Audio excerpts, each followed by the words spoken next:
Do you see those girls, walking there, in jeans speckled with paint? Yes, they are attractive. And how different they look from the women of that family sitting at the table beside ours, in their traditional dress. The National College of Arts is not far. It is, as a matter of fact, only around the corner, and its students often come here for a cup of tea, just as we are doing now. I see one in particular has caught your eye. She is indeed a beauty. Tell me, sir, have you left behind a love, male or female? I do not presume to know your preference, although the intensity of your gaze suggests the latter in your homeland. Your shrug is inscrutable, but I will be more forthcoming. I did leave behind a love, and her name was Erica.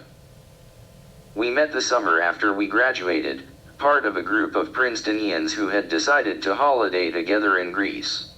She and the others were members of the university's most prestigious eating club, Ivy, and were traveling courtesy of gifts from their parents or dividends from their trust funds, which they were now of an age to access. I had cooked my own meals in the basement kitchen of my dormitory and was there thanks to my sign-on bonus from Underwood Sampson. I was friendly with one of the Ivy men, Chuck, from my days on the soccer team, and was well liked as an exotic acquaintance by some of the others, whom I had met through him. We assembled in Athens, having arrived on different flights, and when I first saw Erica, I could not prevent myself from offering to carry her backpack, so stunningly regal was she. Her hair was piled up like a tiara on her head, and her navel, what a navel, made firm, I would later learn, by years of taekwondo, was visible beneath a short t-shirt bearing an image of Chairman Mao. We were introduced. She smiled as she shook my hand, whether because she found me irresistibly refined or oddly anachronistic, I did not know, and then we headed off with the group to the port city of Piraeus. It was immediately apparent that I would not have, in my wooing of Erica, the field to myself. In fact, no sooner had we set sail on our ferry to the islands than did a young man, a tooth dangling on a string of leather in front of his bare, but meagerly muscled, chest, begin to strum his guitar and serenade her from across the deck. "What language is that?" she asked me, leaning close enough for her breath to tickle my ear. "English, I believe," I replied after much concentration. "As a matter of fact, it is Bryan Adams, summer of '69. She laughed. "You're right," she said, politely lowering her voice to add, "Wow, he's terrible." I was inclined to agree, but now that I knew the troubadour posed no threat, I chose to maintain a magnanimous silence instead. A more serious challenge would come from Chuck's good and similarly monosyllabically monikered friend Mike, who, the next day, as we sat in a restaurant overhanging the lip of the shattered volcano that is the island of Santorini, casually extended his arm along the back of Erica's chair and remained in that position, which surely became uncomfortable, for the better part of an hour. Erica made no sign that she wished him to remove his arm, but I drew some consolation from the fact that throughout the dinner she listened intently when I spoke, smiling from time to time and training her green eyes upon me. Afterwards, however, on the walk to our pension, she and Mike trailed behind the rest of us, and that night I found it difficult to sleep. In the morning, I was relieved to see that she came down to breakfast before Mike, not with him, and I was also pleased that we appeared to be the first two of our group to be awake. She spread jam on a croissant, gave half to me, and said, "You know what I'd like to do?" I asked her what. "I'd like to stay here by myself," she said, "rent a room on one of these islands and just write." I told her she should, but she shook her head. "I wouldn't last a week," she said. "I'm not good at being alone.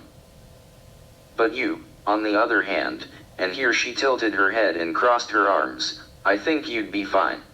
I have never, to the best of my knowledge, had any fear of solitude, and so I shrugged in assent and said, "By way of explanation, when I was a child, there were 8 of us, 8 cousins, all in the same compound. A single boundary wall surrounded the plot of land my grandfather left to his sons, you see, and we had between us as many as 3 dogs and, for a time, a duck." She laughed, and then she said, "So being alone was a luxury, huh?" I nodded. "You give off this strong sense of home," she said. You know that? This I am from a big family vibe. It's nice. It makes you feel solid. I was pleased even though I was not sure I fully understood and said thank you for want of anything better to say. Then, hesitantly because I did not wish to be too forward, I asked, and you, do you feel solid?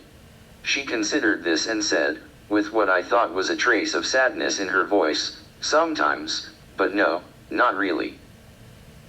Before I could respond we were joined by Chuck, and then by Mike, and the conversation turned to beaches and hangovers and the timings of ferries.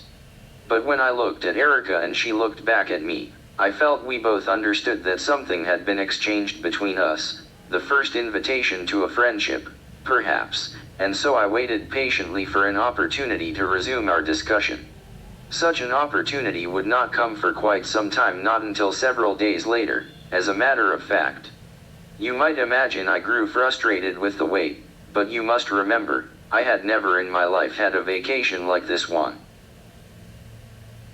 We rented motor scooters and purchased straw mats to spread on beaches of black volcanic sand, which the sun had made too hot for bare skin. We stayed in the rooms of quaint houses let out in the summertime by elderly couples to tourists. We ate grilled octopus and drank sparkling water and red wine.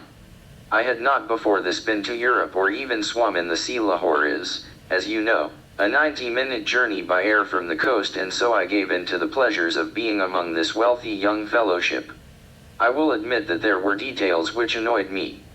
The ease with which they parted with money, for example, thinking nothing of the occasional but not altogether infrequent meal costing perhaps $50 a head. Or their self-righteousness in dealing with those whom they had paid for a service. But you told us, they would say to Greeks twice their age, before insisting things be done their way. I, with my finite and depleting reserve of cash and my traditional sense of deference to one's seniors, found myself wondering by what quirk of human history my companions, many of whom I would have regarded as upstarts in my own country, so devoid of refinement were in a position to conduct themselves in the world as though they were its ruling class. But it may be that I am inclined to exaggerate these irritants in retrospect, knowing the course my relationship with your country would later take. Besides, the rest of the group was for me mere background. In the foreground shimmered Erica, and observing her gave me enormous satisfaction. She had told me that she hated to be alone, and I came to notice that she rarely was. She attracted people to her, she had presence, an uncommon magnetism. Documenting her effect on her habitat, a naturalist would likely have compared her to a lioness, strong, sleek, and invariably surrounded by her pride. Yet one got the sense that she existed internally at a degree of remove from those around her.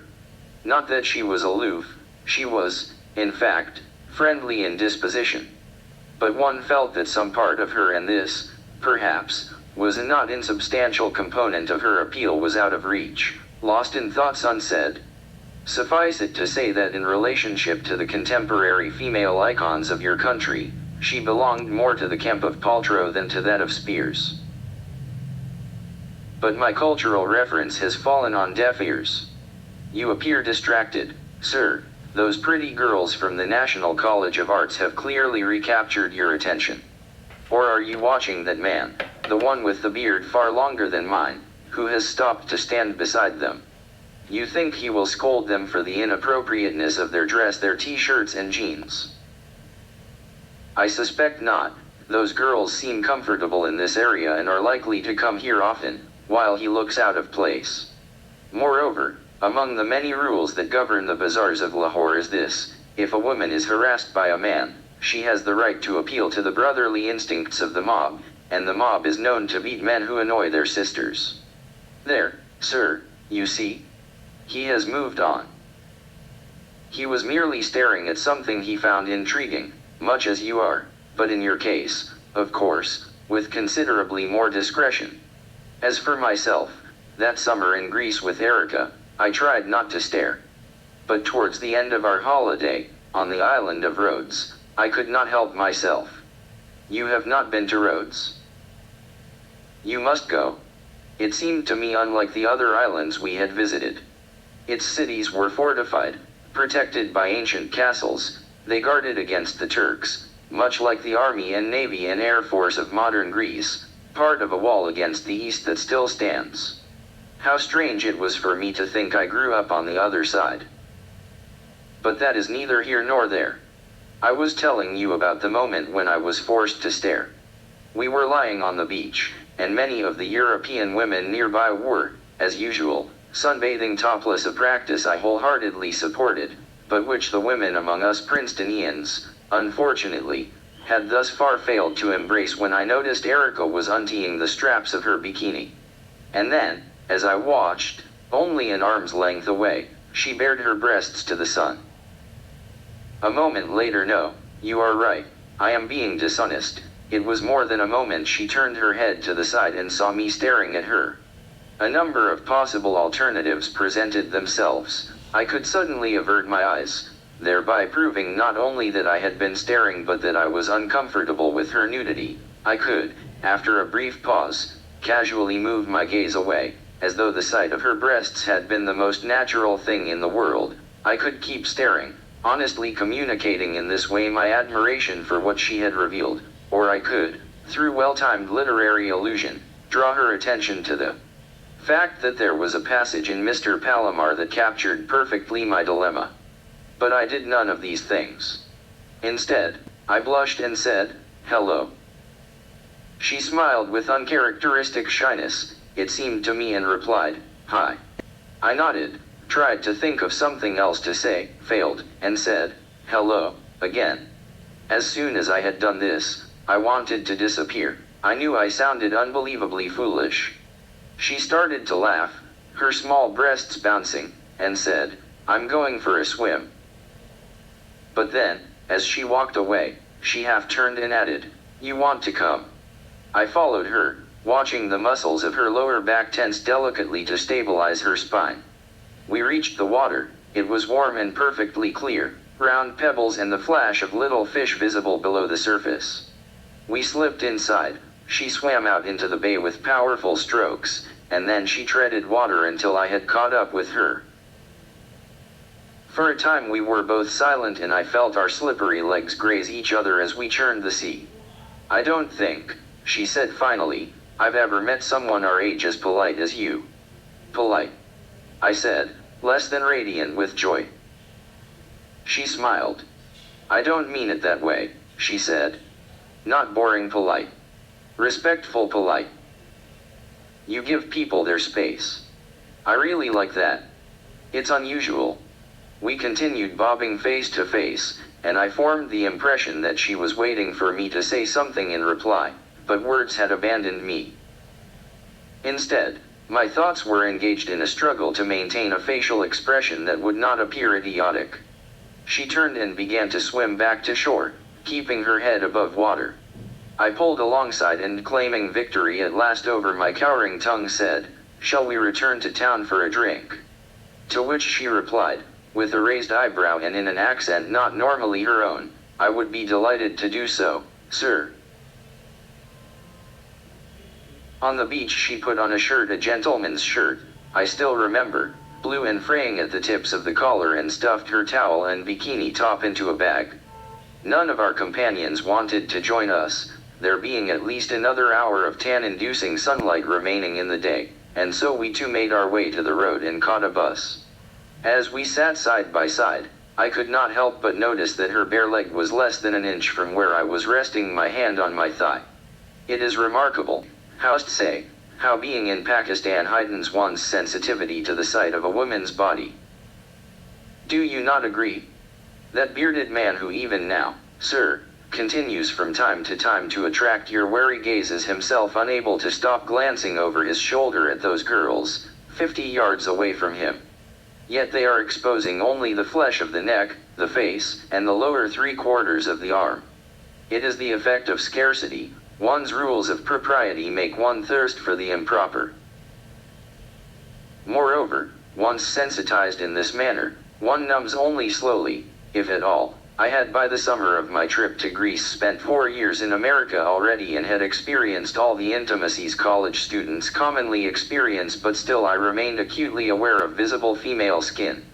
It was in order to prevent myself from impolitely focusing on Erica's wheat-colored limbs that I asked her if her shirt had belonged to her father.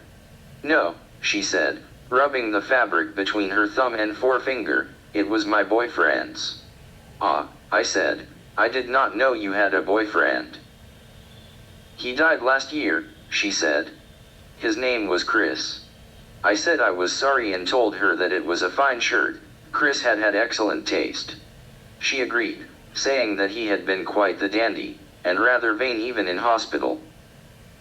His nurses had been charmed by him. He was a good-looking boy with what she described as an old-world appeal.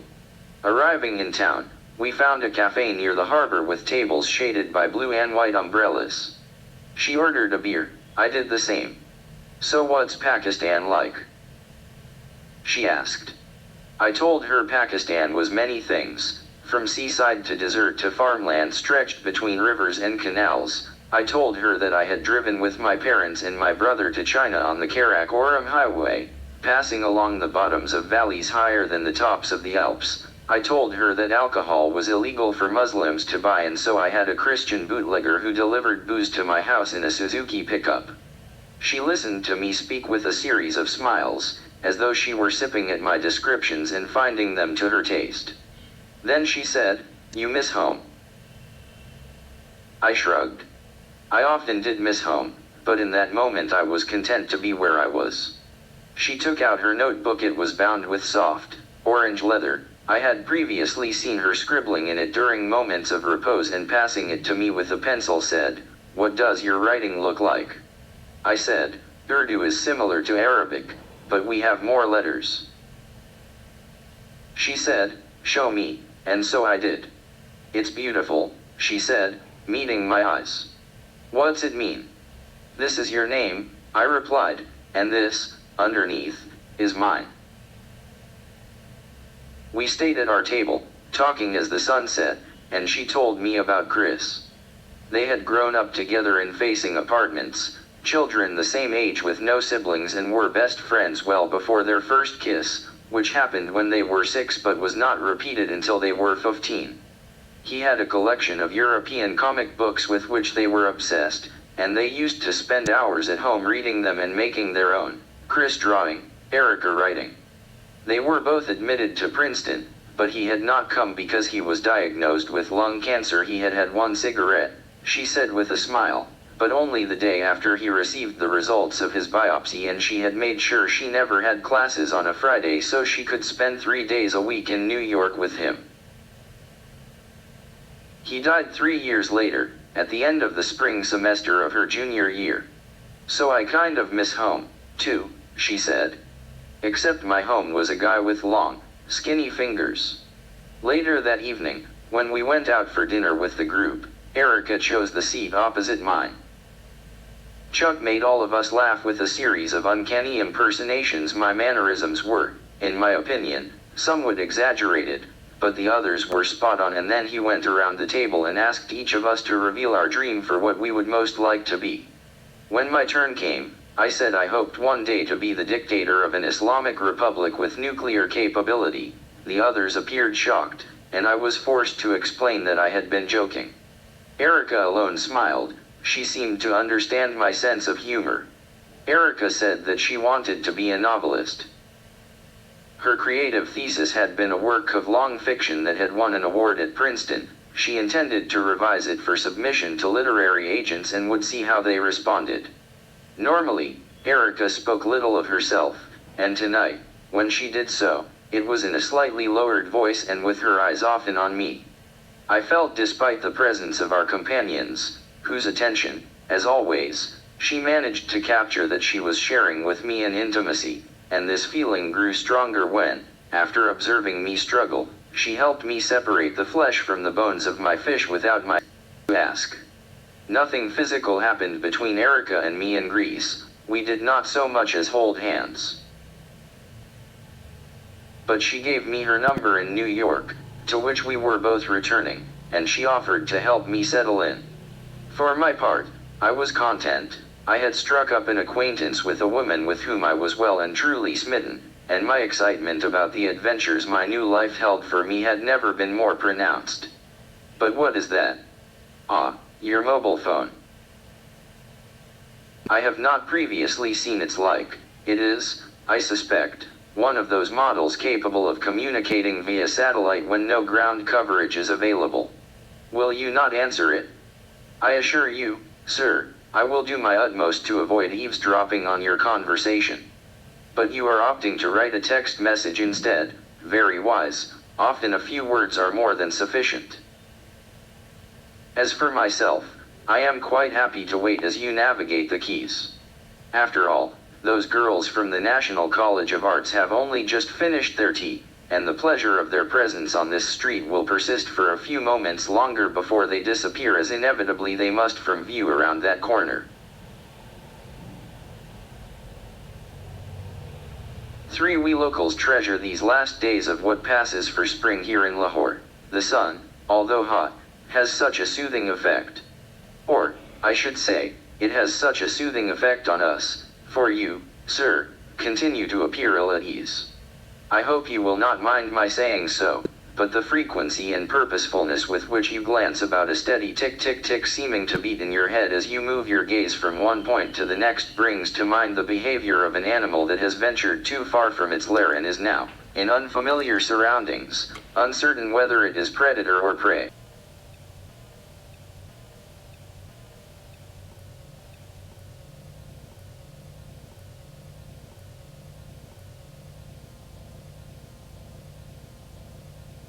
Sense of being sense of being sense of being sense of being sense of being sense of being sense of being sense of being sense of being sense of being sense of being sense of being